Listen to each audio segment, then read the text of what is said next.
ఆశ్చర్యకరమైన బైబిల్ పాఠంగా రాజులు మొదటి గ్రంథము 15వ అధ్యాయం చదువుకుందాము. నెబాతు కుమారుడును రాజునైన యరొబాము ఏలబడిలో 18వ సంవత్సరమున అబీయాము యూదా వారిని ఏలనారంభించెను. అతడు 3 సంవత్సరములు యెరూషలేమునందు రాజుగా ఉండెను. అతని తల్లి పేరు మయక, ఆమె అబీషాలోము కుమార్తె. అతడు తన తండ్రి పూర్వము అనుసరించిన పాప మార్గములన్నిటిలో నడిచెను. తన పితరుడైన దావీదు హృదయము తన దేవుడైన యెహోవా యెడల యథార్థముగా ఉన్నట్లు అతని హృదయం యథార్థముగా ఉండలేదు. దావీదు హిత్తీయుడైన ఉరియా సంగతి యందు తప్ప తన జీవిత దినములన్నీ యెహోవా దృష్టికి యథార్థముగా నడుచుకొనుచు యెహోవా అతనికిచ్చిన ఆజ్ఞలలో దేని విషయమందును తప్పిపోకుండెను గనుక దావీదు నిమిత్తము అతని తరువాత అతని కుమారుని నిలుపుటకును యెరూషలేమును స్థిరపరచుటకును అతని దేవుడైన యెహోవా యెరూషలేమునందు దావీదునకు దీపముగా అతని ఉండనిచ్చెను. రెహబాము బ్రతికిన దినములన్నీ అతనికిని యరొబామునకును యుద్ధం జరుగుచుండెను.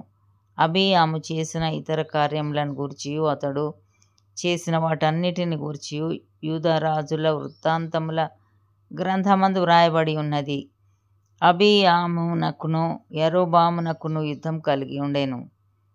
అబీయాము తన పితరులతో కూడా నిద్రించగా వారు దావీదు పురమందు అతనిని సమాధి చేసిరి. అతని కుమారుడైన ఆసా అతనికి మారుగా రాజాయెను. ఇశ్రాయేలు వారికి రాజైన యరొబాము ఏలుబడి యందు 20వ సంవత్సరమున ఆసా యూదా వారిని ఏలనారంభించెను. అతడు 41 సంవత్సరములు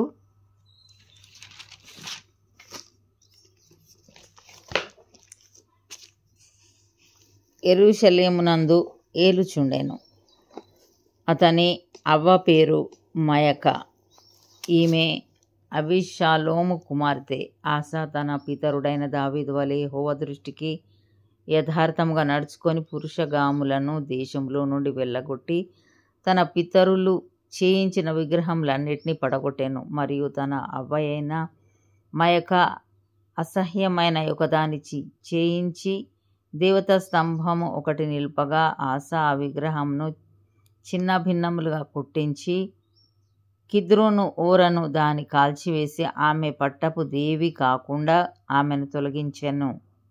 ఆసా తన దినములన్నీ హృదయపూర్వకంగా యెహోవాను అనుసరించెను గాని ఉన్నత స్థలములను తీసివేయకపోయెను.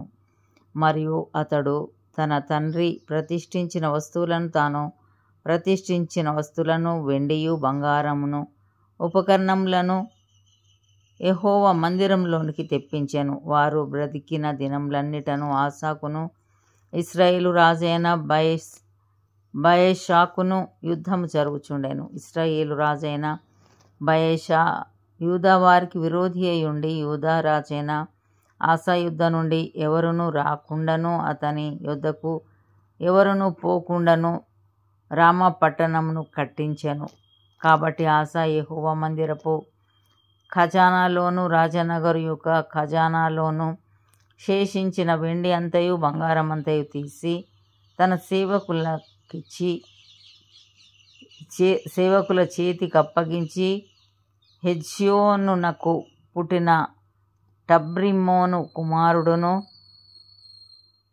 దమస్కులో నివాసం చేయుచు ఆరామునకు రాజునై యున్న బెన్హదదుకు పంపి మనవి చేసినదేమనగా, నీ తండ్రికిని నా తండ్రికిని సంధి కలిగి ఉన్నట్లు నీకును నాకును సంధి కలిగి ఉండవలెను గనుక వెండి బంగారములను నీకు కానుకగా పంపించుచున్నాను. నీవు వచ్చి ఇశ్రాయేలు రాజైన బయెషా నా యుద్ధ నుండి తిరిగి పోవునట్లు నీకును అతనికిని కలిగిన నిబంధనను తప్పింపవలెను. కాబట్టి బెన్హదదు రాజైన ఆసా చెప్పిన మాటకు సమ్మతించి తన సైన్యముల అధిపతులను ఇశ్రాయేలు పట్టణముల మీదికి పంపి ఇయోనును దానును అబేల్బెత్మయాకాను కిన్నెరెతును నఫ్తాలి దేశమును పట్టుకొని కొల్లపెట్టెను. అది బయెషాకు వర్తమానము కాగా రామ పట్టణము కట్టుట మాని తిర్సాకు పోయి నివాసం చేశాను.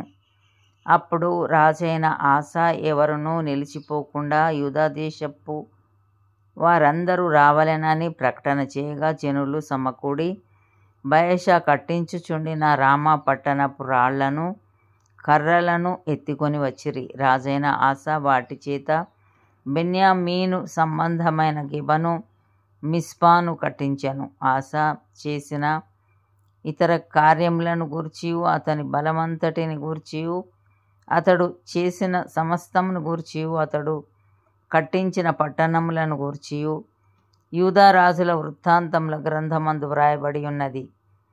అతడు వృద్ధుడైన తరువాత అతని పాదములయందు రోగము పుట్టెను. అంతటా ఆసా తన పితరులతో కూడా నిద్రించి తన పితరుడైన దావీదు పురమందు తన పితరుల సమాధిలో పాతిపెట్టబడాను. అతనికి మారుగా యెహోషాపాతు అను అతని కుమారుడు రాజాయను.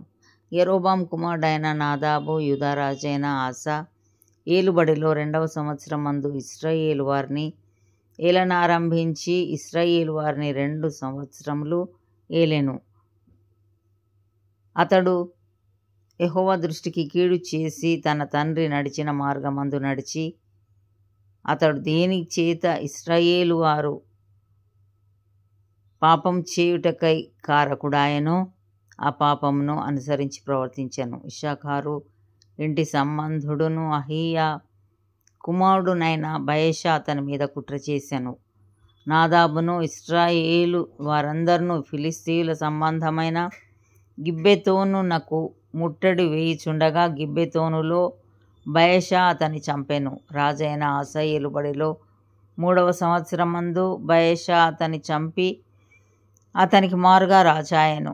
తాను రాజు కాగానే ఇతడు యరొబాము సంతతి వారినందరినీ హతము చేసెను. ఎవనినైనా యరొబామునకు సజీవునిగా ఉండనీయక అందరినీ నశింపజేసెను.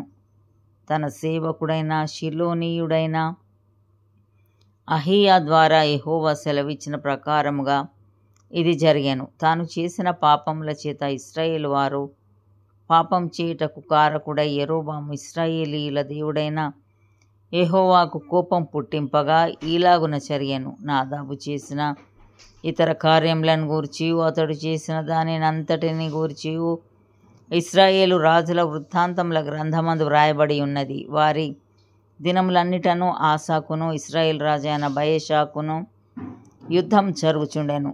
యూదా రాజైన ఆసా ఏలుబడిలో 3వ సంవత్సరమందు అహీయా కుమారుడైన బయెషా తిర్సా యందు ఇశ్రాయేలు వారినందరినీ ఏలనారంభించి 24 సంవత్సరములు ఏలెను. ఇతడు యెహోవా దృష్టికి కీడు చేసి యరొబాము దేనిచేత ఇశ్రాయేలు వారు పాపం చేయుటకు కారకుడాయనో దానినంతటినీ అనుసరించి ప్రవర్తించెను. ఇంతటితో ఈ దినం కొరకైన బైబిల్ పాఠము సరి.